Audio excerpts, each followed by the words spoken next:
Another day, another vlog. So ngayong araw nga pala, samahan nyo ako magpakain ng aking mga isda. Wow! Ang pakain ko nga pala dito ay PO1 lang. So minsan-minsan lang din ako nagpapakain ng mga live foods tulad ng mga kitikiti at saka ng mga subipecs.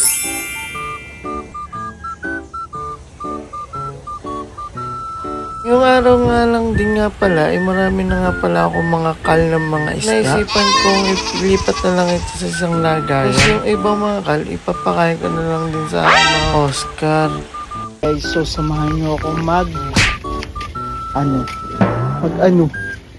samahan nyo ako guys lipat ng aking mga isda. Ayan, samahan nyo ako guys maglipat ng aking mga isda.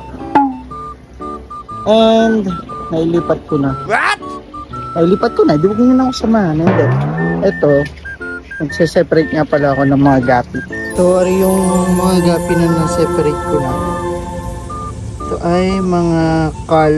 So, yung kal na yun, dito siya before nakalagay.